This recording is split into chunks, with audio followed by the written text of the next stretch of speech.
Right, so we're here back on the bench. I just wanted to give you an idea of what the project on the garage sensor, the distance sensor, is all about. So see, here is the sensor mounted on some two stands that I created, 3D printed, pretty straightforward.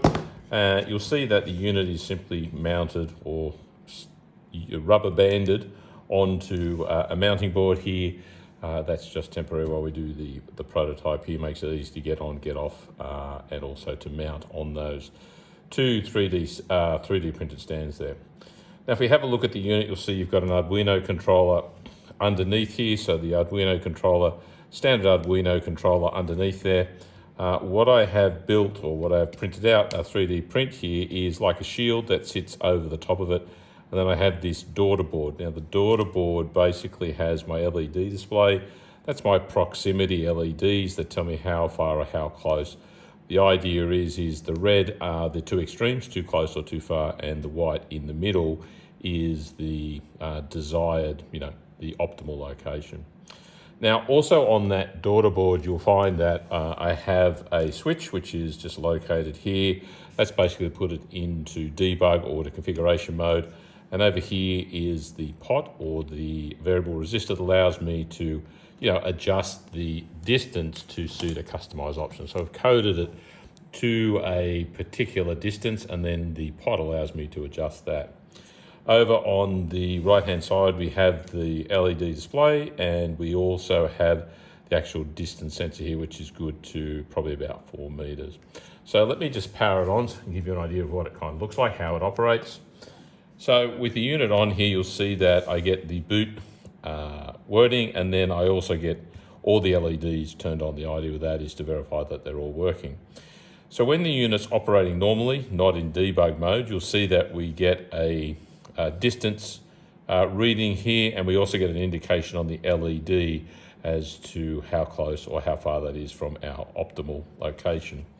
Now, if I, again, say put my hand up here and do adjust the distance, you'll see that the LED lights do change in sequence depending on the distance. I think the optimal distance is about 1283 or something, maybe 1300-ish. You'll see that as I change that, the LEDs do change depending on that distance, indicating spot on, too far, and too close.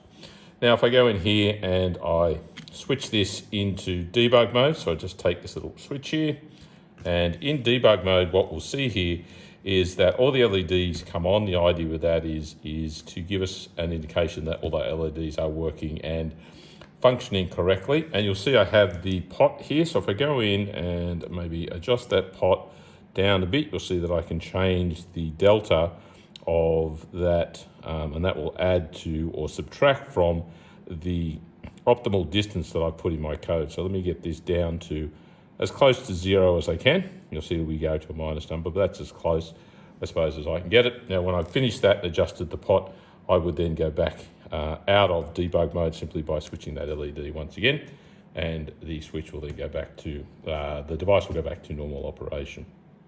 So the idea is to mount this on the garage wall, and then as the car drives past or in and out, it will give you a reading of the distance. And the idea is, firstly, is to get it to the optimal level with the white light, white LED in the middle there.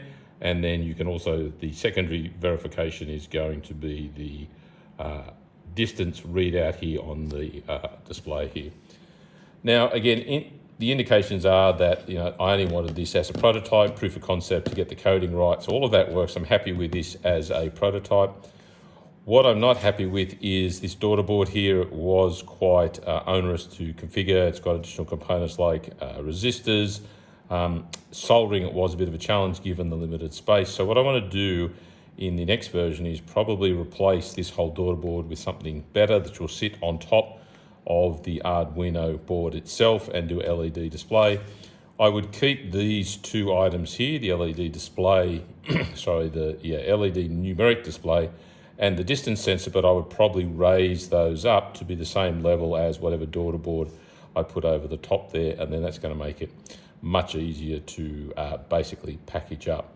If you have a close look, that underneath the Arduino board and the LED display, numeric display, and the distance sensor actually mounted on a custom 3D printed base, and I will adjust that when I, again, get the different components in. So this I'm very happy with as a prototype, a starting point for this project. It works fine, been using it for quite a while.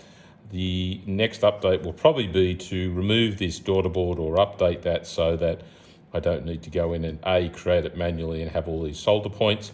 Works better, less wiring, and also then work on the case. So that's where we are, and hopefully it'll be able to bring you updates as they happen shortly.